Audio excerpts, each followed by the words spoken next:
पुराणों में वर्णित कथा के अनुसार राजकुमारी सुकन्या राजा सरियाती की पुत्री थी। राजा सरियाती आदर्श प्रजापालक थे और अपने राज्य की जनता के प्रिय थे। एक बार राजा सरियाती अपने राज्य के गांवों का भ्रमण कर रहे थे। उन्होंने जहां अपना शिविर लगाया वहां महर्षि च्यवन घोर तपस्या में लीन थे। उनकी देह पर मिट्टी जम गई थी, इससे महर्षि का शरीर स्पष्ट नहीं दिखाई देता था। राजकुमारी सुकन्या को वह वनस्थली बहुत भाई। वे अपनी सखियों के साथ वन में इधर उधर घूमने लगी। घूमते घूमते राजकुमारी सुकन्या महर्षि च्यवन की उसी तपोस्थली के पास पहुंची। उन सभी लोगों की चहलकदमी से महर्षि का ध्यान टूट गया। उनकी दृष्टि सुकन्या पर पड़ी। सुकन्या अत्यंत रूपवती थी। सुकन्या की सुंदरता को देखकर ऋषि च्यवन उन पर मोहित हो गए, परंतु वे कुछ नहीं बोले। तपस्या करते करते महर्षि च्यवन के नेत्रों में अत्यंत तेज आ गया था और उनके दोनों नेत्र दो मणियों की तरह चमक रहे थे। जब सुकन्या ने वहां मिट्टी की मूरत में से दो चमकती हुई चीजें देखी तो उन्हें बहुत कौतूहल हुआ। उस रहस्य को जानने के लिए सुकन्या ने उन चमकती दोनों चीजों को कांटों से बेध दिया। ऋषि च्यवन में सभी गुण थे, लेकिन इस प्रकार अपने दोनों नेत्र बेध दिए जाने से वे क्रोध से लाल हो गए और उन्होंने उसी समय अपने तपोबल से राजा सरियाती की सेना और शिविर में मति भ्रम उत्पन्न कर दिया। देखते ही देखते सभी आपस में लड़ने लगे। वहां प्रत्येक व्यक्ति उपद्रवी हो उठा था। चारों ओर अशांति फैल गई। साथ ही सबका स्वास्थ्य भी अचानक खराब होने लगा। महाराज की भी यही दशा हो रही थी। वे भी पीड़ा से तड़प रहे थे। राजा सरियाती को समझते देर न लगी कि अवश्य ही यहाँ हम में से किसी के द्वारा कोई घोर अपराध हो गया है और यह सब किसी तपस्वी के क्रोध का परिणाम है। यह सोचकर महाराज ने कारण का अन्वेषण प्रारंभ किया। अंत में पता चला कि यहाँ तपस्या कर रहे महर्षि च्यवन को गहरी चोट पहुँचाई गई है और उनके नेत्र भी बेध दिए गए हैं। यह जानकारी मिलते ही राजा ने बड़े क्रोध से शिविर में पूछा, महातपस्वी महर्षि च्यवन के साथ ऐसा घोर अपराध किसने किया है? तभी महाराज की परम प्रिय एकमात्र पुत्री सुकन्या ने तुरंत आकर कहा, पिताजी मुझे क्षमा कीजिए। मैं नहीं जानती कि यह अपराध हुआ या नहीं, परंतु मैंने कुछ तो किया है। राजकुमारी सुकन्या ने बताया कि मैं सखियों के साथ यहीं घूम रही थी। एक वृक्ष के नीचे मिट्टी से बना हुआ ऊंचा टीला दिखाई पड़ा। मिट्टी कठोर हो गई थी। उसमें ऊपरी भाग में दो छिद्र थे और उन छिद्रों में दो वस्तुएं चमक रही थी। मैंने उन चमकीली वस्तुओं को निकालने के लिए बिल्व के कांटे छिद्रों में डाले तो कांटे रक्त से भीग गए। मैंने समझा कि कोई जुगनू की तरह का कीट फतिंगा होगा जो कांटों से बींध गया। मेरी जानकारी में यह नहीं था कि यहाँ महर्षि बैठे हुए हैं। पिताजी मैंने बड़ा अनर्थ कर डाला। यह सुनते ही महाराज सरियाती अत्यंत दुखी हुए और बोले, ओह पुत्री, यह तो हमसे घोर पाप हो गया है। महाराज सरियाती ऋषि च्यवन के पास गए और बड़ी दीनता पूर्वक प्रार्थना की और पुत्री से अज्ञानतावश जो अपराध हुआ उसके लिए क्षमा याचना की। तब ऋषि च्यवन क्रोध से बोले, तुम्हारी पुत्री ने मुझे अंधा ही कर दिया है। नेत्र पीड़ा के कारण मेरी ध्यान अवस्था भी भंग हो गई। एक अंधा मनुष्य बिना किसी सहायता के जीवन निर्वाह कैसे कर सकता है? तब राजा ने कहा, हे महर्षि, मैं आपकी सेवा के लिए पर्याप्त सेवक नियुक्त कर दूंगा। तब महर्षि च्यवन बोले, राजन, भय, श्रद्धा, लोभ आदि से सेवा नहीं होती। थोड़े दिनों में आवेश शांत होने पर सेवा में त्रुटि होने लगती है। अंधे को तो जीवन भर सेवा चाहिए और सेवा तो ममत्व से ही हो सकती है। अतः तुम्हारी जिस पुत्री ने मुझे अंधा किया है, तुम उसी का विवाह मुझसे करो, तभी मेरा क्रोध शांत हो सकेगा। राजा सरियाती के लिए ऐसा करना बड़ा ही कठिन था। कठोर तपस्या करते करते महर्षि च्यवन का शरीर कमजोर, जर्जर और बूढ़ा दिखाई देने लगा था।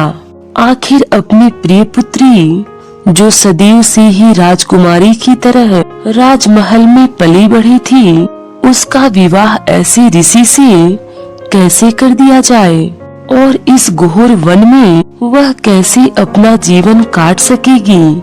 यह सोचते हुए महाराज मौन हो गए। राजकुमारी सुकन्या ने देखा कि उसके पिता और समस्त सचिव सैनिक कष्ट में पड़े हुए हैं। अपनी पुत्री की चिंता में पिताजी कोई निर्णय नहीं ले पा रहे। अतः सुकन्या ने स्वयं अपने अपराध का दंड स्वीकार करने का निश्चय कर लिया। राजकुमारी सुकन्या ने अपने पिता से कहा, पिताजी, आप मेरी चिंता ना करें, महर्षि च्यवन की आज्ञा का पालन करें और मेरा विवाह उनसे कर दें। मैंने जो अपराध किया है, मुझे उसका पश्चाताप करना ही चाहिए। राजकुमारी सुकन्या ने कहा कि मैं मात्र भूल और क्षमा का बहाना बनाकर अपराध मुक्त नहीं होना चाहती। मैं इनके नेत्र तो वापस नहीं कर सकती, अतः अब मैं ही इनके नेत्र बनूंगी। मैं अपना कार्य अपना धर्म समझकर करूंगी। कृपया आप अपने मन को दुखी न करें, मुझे अपना आशीर्वाद दें। आप एक राजा भी हैं, अतः वही कार्य करें जिसमें प्रजा का हित हो। न्याय नीति के समान अधिकार को स्वीकार कर चलने में ही मेरा और विश्व का कल्याण है। तब महाराज को न चाहते हुए भी अपनी प्रिय पुत्री सुकन्या का विवाह महर्षि च्यवन से करना पड़ा। तब जाकर महर्षि च्यवन ने सबकी शारीरिक और मानसिक पीड़ा दूर कर दी। राजा सरियाती ने रोते हुए अपनी पुत्री को हृदय से लगाया। राजकुमारी सुकन्या की सखियां भीगे नेत्रों से गले मिली और फिर सब विदा हो गए। सुकन्या एक ज्ञानी स्त्री थी। वो तप और नियम का पालन करती थी। महर्षि च्यवन के साथ विवाह होने के बाद राजकुमारी सुकन्या ने अपने सभी राजसी वस्त्र और आभूषणों का त्याग कर दिया और अपना जीवन ही बदल डाला। वे भूल ही गईं कि वह कभी एक राजकुमारी थी। वे पूरी जिम्मेदारी और प्रेम से पति की सेवा करने लगी। वे नदी से घड़े भरकर जल लाती, महर्षि च्यवन को स्नान कराती, नित्य समिधा, कुश, कंद, मूल, फल की व्यवस्था करती, रसोई बनाती, अग्नि प्रज्वलित करती, हविष्य प्रस्तुत करती, आश्रम को स्वच्छ रखती और सभी छोटी बड़ी सेवा करती। इतना परिश्रम करते हुए सुकन्या का शरीर दुर्बल हो गया, केस जटाएं बनने लगी, लेकिन सुकन्या ने कभी अशांति का अनुभव नहीं किया और न ही कभी सेवा में प्रमाद प्रकट किया। तपस्या एवं संयम ने सुकन्या के तेज को और अधिक बढ़ा दिया था। इसी प्रकार कई वर्ष बीत गए। सुकन्या रोज की तरह कुटिया के बाहर बैठी ऋषि च्यवन की सेवा कर रही थी। उसी समय 2 अश्विनी कुमार पृथ्वी पर विचरण कर रहे थे। और संयोग से वो दोनों ऋषि चमन के आश्रम की ओर से कहीं जा रहे थे। उन्होंने सुकन्या और ऋषि चमन को देखा। उनकी बातें सुनकर दोनों अश्विनी कुमारों को यह समझते देर न लगी कि ये दोनों पति पत्नी हैं। लेकिन यह देखकर दोनों अश्विनी कुमार बड़े विस्मित हुए और साथ ही सुकन्या से बहुत प्रभावित भी हुए। दोनों अश्विनी कुमारों ने सुकन्या की परीक्षा लेने की सोची। जब सुकन्या पानी के घड़े लेकर अपने आश्रम की ओर लौट रही थी, तब दोनों अश्विनी कुमार उनके सामने आकर खड़े हो गए और सुकन्या से उनका परिचय पूछा। देवी, आप कौन हैं? किसकी पुत्री और किसकी पत्नी हैं? तब सुकन्या ने उन दोनों को प्रणाम करते हुए अपने पिता और अपने पति का नाम बता दिया और कहा कि मैं महात्मा चमन की पत्नी हूँ, उनके लिए जल लेने आई हूँ। आप कौन हैं? कृपया आप आश्रम में पधारें और महर्षि का आतिथ्य स्वीकार करें। तब अश्विनी कुमारों ने सुकन्या की परीक्षा लेने के उद्देश्य से कहा, सुकन्या, तुम अप्रतिम रूपवती हो, तुम्हारी तुलना किसी से नहीं की जा सकती। ऐसी स्थिति में तुम उस जीर्ण और वृद्ध शरीर वाले काम भोग से शून्य पति की उपासना कैसे करती हो? हम देवताओं के वैद्य अश्विनी कुमार हैं, सदा युवा और सुंदर हैं। तुम चमन को छोड़कर हम दोनों में से किसी से विवाह कर लो और अपना जीवन सुखी बनाओ। अश्विनी कुमारों की बात सुनकर सुकन्या ने विनम्रता से कहा, महानुभावों, आप मेरे विषय में अनुचित आशंका न करें। मैं अपने पति से प्रेम करती हूँ। प्रेम आदान नहीं, प्रदान चाहता है। महर्षि चमन मेरे आराध्य हैं। मैं उनके सुख में सुखी हूँ। आप उनके सम्मान के विरुद्ध कुछ न कहें, क्योंकि यह मेरे लिए असह्य है। सुकन्या का ऐसा उत्तर सुनकर अश्विनी कुमार डर गए। वे समझ गए कि सुकन्या की परीक्षा लेना ठीक नहीं, क्योंकि इसी चक्कर में यदि मुख से कोई असंगत शब्द निकल गया तो ऐसी सती नारी के क्रोध से हमें बचाने वाला कोई नहीं मिलेगा। दोनों अश्विनी कुमार हाथ जोड़कर सुकन्या से बोले, देवी, हमें क्षमा करें। हम आपकी तपस्या से बहुत प्रभावित हैं। हम महर्षि का आतिथ्य अवश्य स्वीकार करेंगे। और तब दोनों अश्विनी कुमार महर्षि चमन के आश्रम में पधारे और महर्षि को प्रणाम कर बोले, महर्षि, हम देवभिषक हैं, अतः आप हमसे कोई वरदान मांग सकते हैं। तब ऋषि चमन ने कहा, आपका मंगल हो। यदि ऐसा है तो कृपया आप मुझे स्त्रियों के लिए अभीष्ट रूप, तरुण अवस्था और नेत्र ज्योति प्रदान करें। एवमस्तु।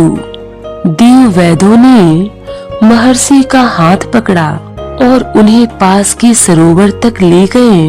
अश्विनी कुमार महर्षि के साथ जल में उतर गए और एक मुहूर्त तक तीनों जल के अंदर रहे। इसके बाद जब वे तीनों जल से बाहर निकले तो तीनों का रंग, रूप और अवस्था एक जैसी ही थी। उन तीनों ने सुकन्या से एक साथ कहा कि हम तीनों में से किसी एक को स्वीकार कर लो। प्रारंभ में तो सुकन्या ठगी सी रह गई। उन तीनों में से ऋषि चमन कौन थे वह समझ नहीं पा रही थी। तब सुकन्या ने हाथ जोड़कर प्रार्थना करते हुए कहा, मैं महात्मा चमन की पत्नी हूँ। मैं जन्म जन्मांतर तक उन्हीं की रहना चाहती हूँ। मैं इस जुए के खेल में कैसे सम्मिलित हो सकती हूँ? मैं देव युगल की शरण में हूँ। यदि मैंने सच्चे मन से अपने पति की सेवा की हो तो दोनों देव मुझे मेरे पति को प्रदान करें।